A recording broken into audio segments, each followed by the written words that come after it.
walay nalilong kanimo, walay natago kanimo,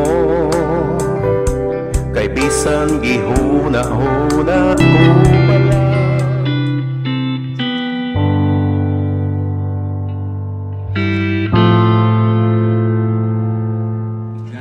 Actually, this is third year na namo dini nga pagsaba-saba sa Baybay City. So, nagpasalamat ni Higala.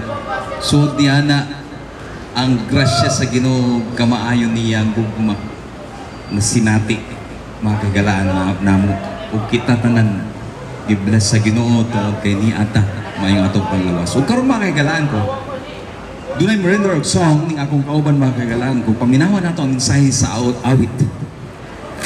Utro na ko, dili mga mangayo o piso, whatever. Snack, dili mangayo galang. Amo lang gala is mag-preach the word of God. So, nga mo pagabuhaton, dunay mo kanta, dunay mo render of song. Akong ihatag sa akong kauban. Good morning, bye-bye. I love you, Lord, for your mercy never fails me. All my days I've been held in your hands.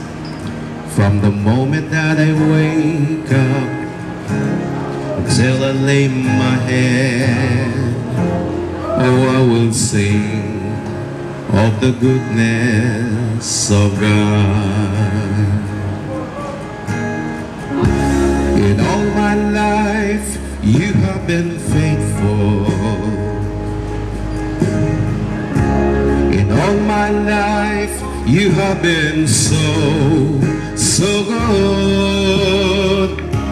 With every breath that I am able, oh, I will sing of the goodness of God. I love your voice. You have led me through the fire. In the darkest night, you are close like no other. I've known you as a father, I've known you as a friend, and I have lived in the goodness of God. In all my life, you have been faithful. In all my life, you have been so good. With every breath that I am able, oh, I will sing of the goodness of God. Your goodness is running after, it's running after me. Your goodness is running after, it's running after me. With my life laid down, I surrender now. I'll give you everything. Your goodness is running after, it's running after me. Your goodness is running after, it's running after me. Your goodness is running after, it's running after me. With my life laid down, I surrender now. I'll give you everything, yeah. Your goodness is running after, it's running after me.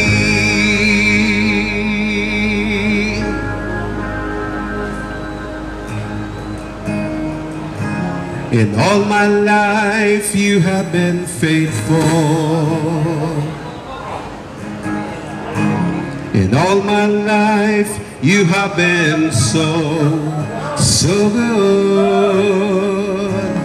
With every breath that I am able, oh, I will sing of the goodness of God. Amen. Salamat sa Ginoo. God is good all the time. The book of Galatians, sinuwat ni Apostol Pablo para sa mga believers. 6:9 nag-ingon diri. Let us not become weary in doing good, for at the proper time we will reap a harvest if we do not give up. Bawal day magtinapulan sa pagbuhat ug maayo. This is addressed to the believers katong magtutuong mga kaigalaan ko. Dili ba maayo ang pagbuhat ug maayo higala? Nindot kaayo ang pagbuhat ug mga maayo kontra sa mga dawtan. Ingon pang Biblia, Galatians 6:9, dili ta magtinapulan sa pagbuhat ug maayo mga kaigalaan ko. Why? Because our God is faithful. Ingon pa sa maong awit, higala, napakabuti ang Dios. If we will recognize His goodness, nindot na siya kay galaan. Usahay lang kita, dili lang nato i-recognize. Murabag natural lang. Pero higala ang gisurrender sa Ginoo ang imong kinabuhi, everything nga nahinabo sa imong kinabuhi, imo na sa higalang i-recognize ang Ginoo. The Word of God in the Bible says in Proverbs nga sinuwat ni Solomon, in all your ways acknowledge Him and He will direct your path straight. Sinuwat na siya sa usa ka manggialahon, makigalaan ko. Sa tanan nga pamaagi, sa tanan natong gibuhat, i-acknowledge ang Dios. Muna siya higala ang time. When you acknowledge God, imo nang gisurrender ang imong kinabuhi ngadto sa Ginoo. Ibig sabihin siya magbuot sa imong kinabuhi. Makigalaan ko, subo ko malandungon dito sa mua. Nagpakabuhi siya. Pero mawad-an noon siya kinabuhi dito sa amo mga 2 days ago or yes. Nagdasiyag daro. Inyang sangit sa kurinti, higala. Mawire day, wire, adunay kurinti. Inya dito na ko higala sa may tubig. So, now, ang kinabuhi wa nato, dili nato masabtan higala. Mo nga kita, nag-ingot ko kagay nag-bless kas Ginoo. Why naa ka nakalingkod-lingkod ang imong tiil ka nang gilihok-lihok o samtang naghuwat higala, dunay imong gihuwat. So samtang naghuwat ka higala, naminaw ka sa pulong sa Ginoo. And it is good to listen His word. Why? Ang word of God, higala, mo ni siya yung kalangkon sa espirituhan o bahin na aspect sa imong life. Kasi ang kinabuhi nato, ang life nato, ang kining human being is composed of 3 elements: soul, body, and spirit. The soul and spirit, mao ni siya ang pagkaon sa kalag. Ang pulong sa Ginoo, samtang nagbuhat ka, samtang nag-enjoy ka sa imong kinabuhi gala. Tama ang pagkanindot o pagkatapat sa Ginoo. He is faithful. Mintras gala ni atas kalibutan, ayaw hingalimti ang pagbuhat sa maayo. Kay ang tanang mga maayo nagikan sa Ginoo, why maot nagikan sa Ginoo higala? Because our God is faithful, loving God, may gugmaon, puno sa kamaayo, puno sa grasya, o puno sa pagigugma higala. Laliman ka, dili niya gustong ikaw may imperno. Dili niya siya gustong mapahamak ka. Gusto sa Ginoo maghingayo ka. Sometimes lang, kinilagi atong pagkatawhon. Kay musupak man dyan ni siya. Kaning unod-unod higala, musupak man dyan ni siya. Pero, naa ang Diyos. Hinumdumi, naa ang Diyos mahiguban ka nimo. Tapat siya. Faithful siya. Andam siya, higala mo tabang nimo. Ang tanang mo tawag niya, dili pagkaawawan. Ang tanang mo sampit niya, tubagon. Ang tanan higala, nga moduol ka niya. Ingon pa po lang sa Ginoo, draw nigh to Him and I will draw nigh to you. Paduol sa iyaw, siya mo paduol nimo. I-recognisar higala, kanunay ang iyang presensya. I-acknowledge higala, kanunay siya.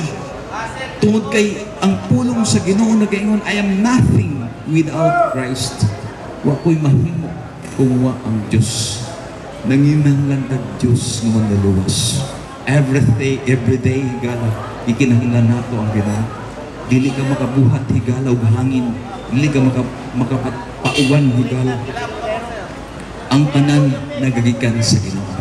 Ang imong kinabuhi gikan sa Ginoo. So way rason nga dili ka magbuhat og maayo, way rason nga dili ka magpasalamat sa Ginoo habang may kinabuhi ka. Habang may kinabuhi ka, may pag-asa. Siguro doon mga uban sa inyo doon ay problema, puno sa mga problema, pero doon lang Ginoo. Siguro doon ay mga problema ninyo nga daw dili na kaya, doon sa Ginoo. Basta buhatan lang ang imong nahuna-huna nga maayo. Tungod kay gusto sa Ginoo nga magbuhat